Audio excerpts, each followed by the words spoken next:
Busy weekend, huh? Was it? For me, it was busy week. I Yeah. put up a new rental listing and um, hold on a minute. I'm getting some sort of a dialogue box here. I don't know. Anyway, um, technology, right? I don't know. Whenever it gets humid and rainy, it seems like the technology doesn't like to work. Neither do I. Right? Neither do I. Right? Well, Rainy and humid.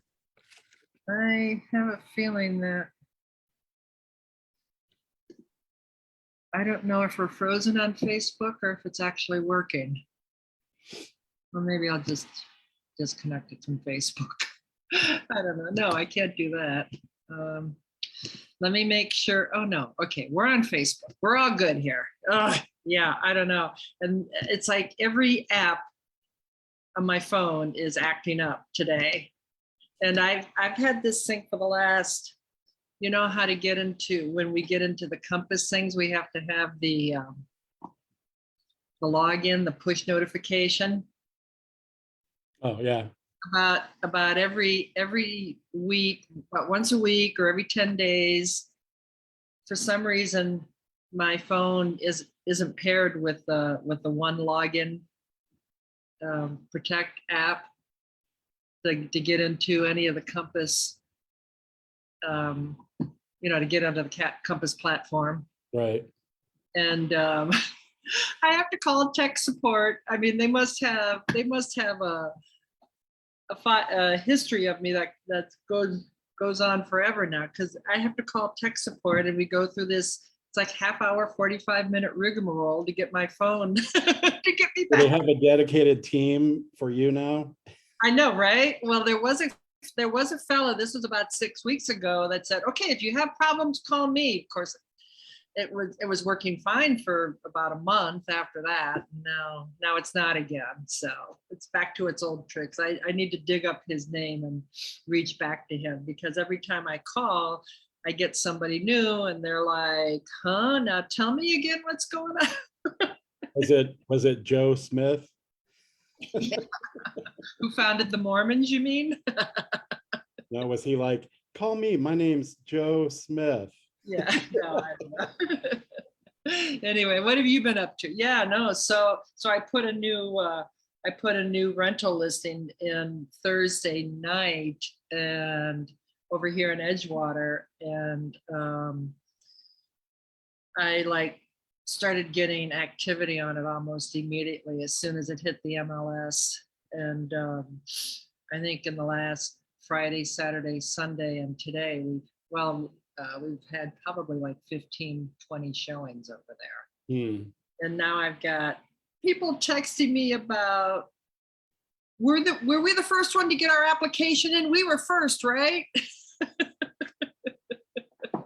And I'm like, well, you might be first, but that doesn't mean that that's the one. That doesn't mean that the landlord's going to take it.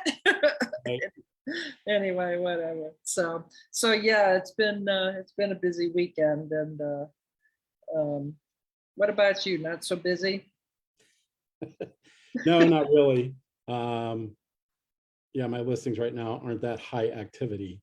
But yeah, I mean, I do have to say, I mean, although last week it does seem like the showings picked up. The showing activity definitely picked up last week, and I put this is really interesting. I put, I have that the $1 million, well, it's 1120, the million 120 over on Leland, 2635 Leland in Lincoln Square. And we've been on and off the market. Well, the tenant vacated. MLS number 07742. That's right. Well, I thought I should include the address. At least. But yeah, the tenant finally moved Scan out. this QR code right here. You're making fun of me again, Wesley Walker. Making fun of us. Bob's middle name is Wesley. Did you know that? No, you never told me that. I That's did. weird. Yeah. That's weird. You never said that in 25 years or whatever. Really? I never told you that. I'm sure I've told you that. Oh, Yeah, his middle name. I don't know. I was thinking, maybe it was unusual old for a fashioned. Lutheran. What? It's unusual for a Lutheran. Well, he was actually named after some family member of his, like an uncle, or I don't know. I think it was his dad's cousin, or something like that. Because those small. Usually, it usually comes from the Methodist Church. John Wesley was the founder of the Methodist Church, and it usually comes from that. Oh, were you raised Methodist? I was, but not because of my mom's family was actually the Methodist. When my dad grew up in the South and was Baptist, and that's where my name comes from, is from my dad and his dad and all that. But Oh, at some point it would have come from your dad's name was Wesley? yeah, Lynn Wesley, and my grandfather was Jack Wesley. Yeah. And Oh. my nephew is Evan Wesley. Yeah. Oh, interesting. Yeah, Bob is Robert Wesley, Oh, okay. but he's not Walker. You can call him Bob West. I was thinking in his old age he should change his name to Wesley. I kind of like that name, and it's not a name that you see too often, right? Yeah, I've always said it's like one of those names that everybody knows, but you don't meet that many of them. Yeah. That's kind of an old-fashioned name, like I don't know, like what, like Eunice. Eunice is an old-fashioned name.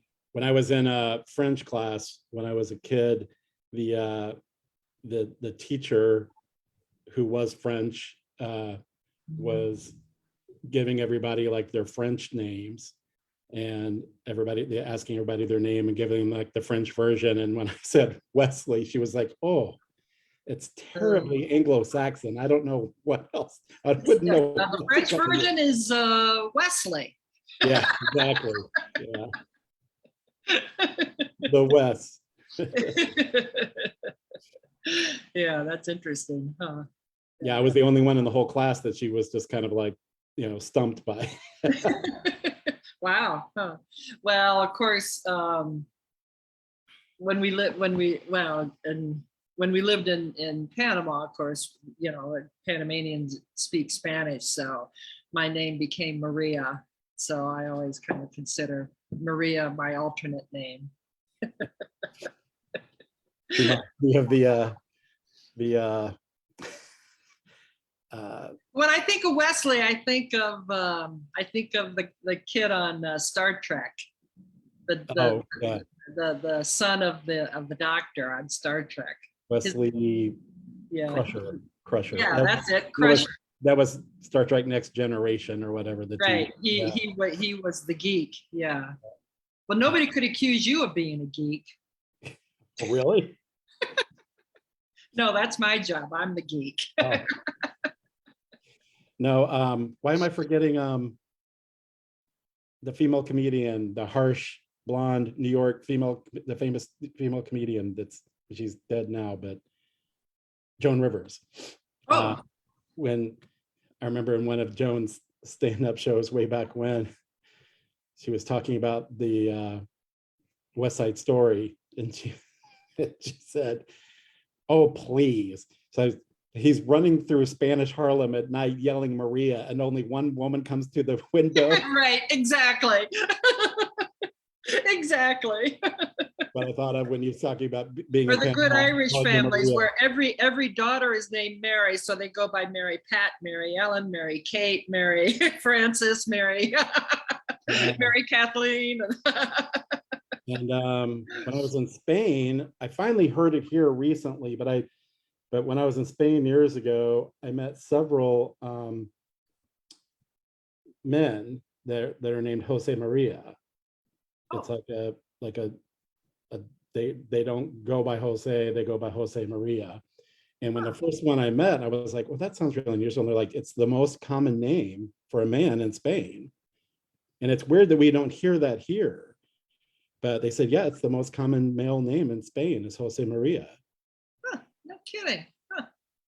Wow, that's So I really guess it's like, John. well, It's like a honorary. I mean, it's like, Yeah, yeah, it's John and Mary, I guess. I don't know, right? right. Yeah. Well, Jose is no, Jose is Joseph. Okay, well, that's, yeah, right, And Joe Joseph and and Mary. Mary. Yeah, that's what I Yeah, meant. Yeah. yeah. So, anyway, Huh. yeah, so it was a busy week for me. And anyway, so as you started making fun of me about my listing at 2635 Leland, MLS number 114369250. Open house this Saturday, 1 to 4. Um, no, I don't know what to make of this because that property's been on and off the market, and but we put it on, the tenant vacated the 1st of August, and we put it on like August 3rd or something. My guy had to bring in his crew and get it all cleaned up. They did a fantastic job, by the way. That, I mean, Who did? my seller, getting it cleaned up, He, because he cleaned it I up? was trying to show it when the tenant was in there. Yeah. Oh man, that was awful. I mean, Oh, yeah.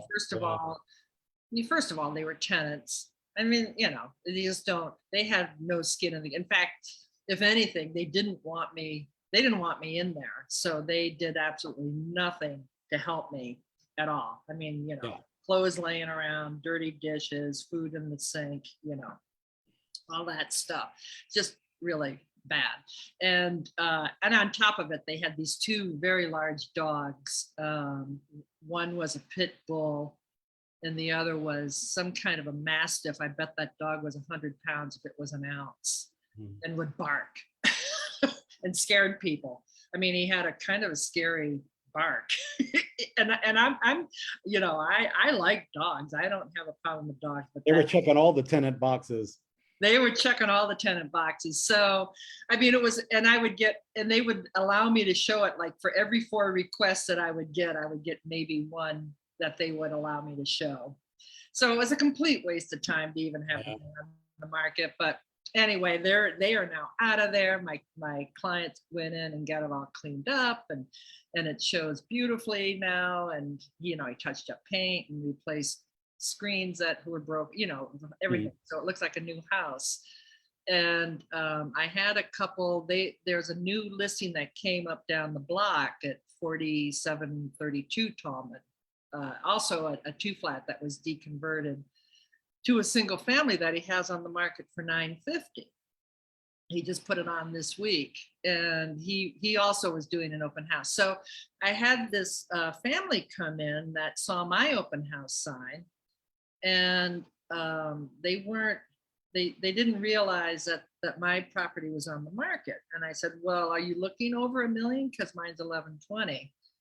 And they're like, yeah, we're looking up to like $1.2 million. And I'm like, well, We'll pick $1 million too.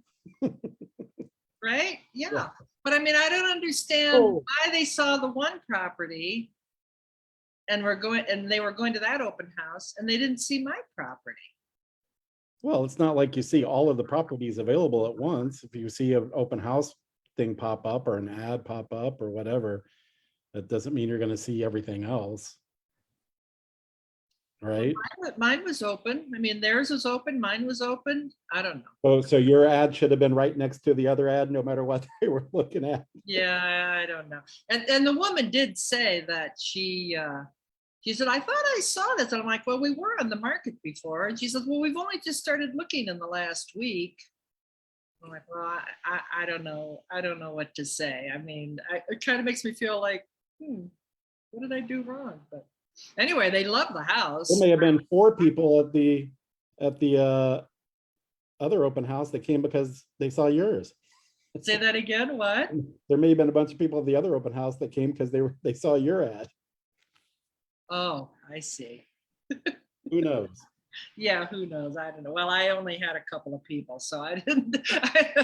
But the couple of people that I had seemed really interested, and they love the house, as they should, because the house is great, and I think it's a great price, particularly for that location. But anyway, whatever. It is kind of a that $1 million mark is kind of a price jump. You know what I mean? Even though it's. Well, I mean, that's why I thought, okay, if he's under $1 million versus at 1120, I mean, then that would explain it. But according to her, they were looking up. You know, I don't know. I'm gonna have to look into it, I guess. Now my phone is like, I just meant that one in the 900s is going to get more showings than one at one. right, point. right, That's all I right. meant. Anyway, my phone is blowing up. So, I mean, there's actually kind of a lot of news in the paper. The Dems got their bill passed finally after 2-3 years in that mansion in West Virginia, holding everything up. They finally got it done. So thank God. Hallelujah. And they were saying this before the Supreme Court overturned Roe versus Wade, that it was going to be really good for Illinois. If all these states, and in Indiana apparently has now passed legislation prohibiting abortion in Indiana.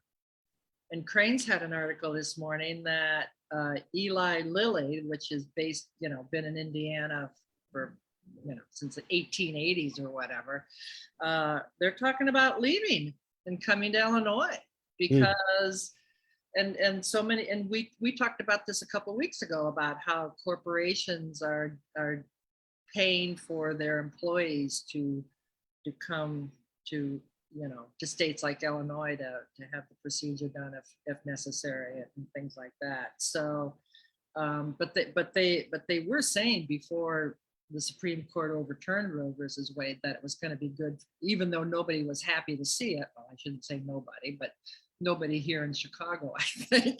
Very few people in Chicago were happy to see that happen. The papers were saying that it was going to be good for business for Illinois because it would just drive all those people here. And employers are leaving states like Indiana, who I think is now the first state to actually pass legislation prohibiting abortion, except for under very specified. But anyway, whatever. So lots going on in the world. Yeah, not necessarily the way you want to get the business, but well, no, and I totally agree that what is the expression that abortion should be rare but safe? No, what is it? Safe, rare, and legal. Say it again. Safe, rare, and legal, or legal, safe, and rare, whichever. Yeah, right. Yeah, exactly. Legal, rare, and safe. And that's the key right there, because I'm old enough to remember when Roe versus Wade was passed and the kind of backroom witchery that went on beforehand. So, the pendulum always swings, though, right? My mom was just telling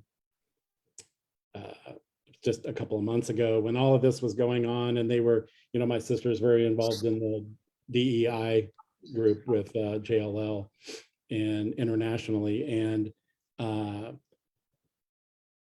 my family was having dinner at my mom's, my sister, brother-in-law, and my nephews, and the boys are pretty uninformed about the history of all this stuff. And I mean, I guess in a way it's a good thing that they just aren't seeing it out in the world like we used to, but they were pretty shocked.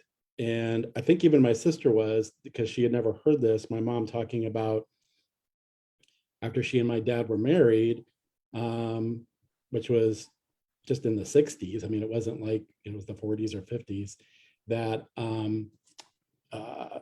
my dad had to sign documents for her to be able to get a checking account.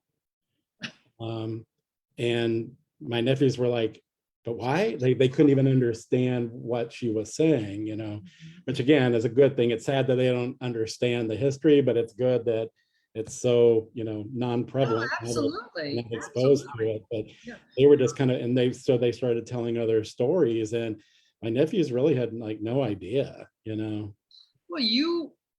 maybe you don't, but I mean, when I was a new real estate agent, you'd go to a closing, and instead of saying if the buyer or the seller or whatever was an unmarried woman, they were legally termed a spinster. Yeah. Well, and the legal term was spinster. And that I'm wasn't not sure changed. that has changed, has it? Because it wasn't. No, it changed sometime, I think, in the mid to late 80s, I think. No. Because I have had a client, it may just depend on the lender or who the title, I don't know who, because I had a closing, it wasn't more than 5 years ago, that my buyer was a real estate attorney. And when the paperwork came through, it said spinster, and we spent an extra hour and a half in the title company. She refused to sign the paperwork until they changed it to single, never married. And yeah, and she was like, I'm just not doing it. And Wow. which I get, but it was and that was And just, this was in Chicago, or apparently. yeah, in Chicago, yeah. And so I don't know That's who really is in weird. charge of that, if it's the assessor or the title company or the lender or who, but that was still in there. Yeah, so Huh. Yeah, I don't know. I don't know what to, I mean, that's really that's shocking to me, yeah. because I thought that term had been done away with for 30 years. And I had a closing just last month. The girls that bought the multi-unit with the Airbnb and stuff, and there was a discussion at the closing table about that, because they actually are married, and somehow I think they had it wrong, and they had to change it to married, because only one of them was going on the mortgage, but they had to change it to married, and the title agent had that discussion about spinster. And so I guess maybe it's not all the time on there, but it's still not gone away. And they had never even, my clients had never even heard the term spinster. They didn't even know what it meant. So they wouldn't have been offended by it. But I was like, well, if you knew, you'd be. Well, I think the Just the legal, connotation that it has taken on. It's not its actual technical meaning. It's just, oh, right. So the legal term for an unmarried man is bachelor, and an unmarried woman is a spinster. right. And those are legal terms, but yeah. But it's never married, not divorced or whatever, Right. widowed or whatever. It's not just not married, it's never married. It's never married. Yeah, never married. So anyway, well, on that happy note, I hope you have a busier week, and Yeah. and may all the unmarried women not be known as spinsters. All right, well, good to see you. Enjoy your day. Bye, everybody.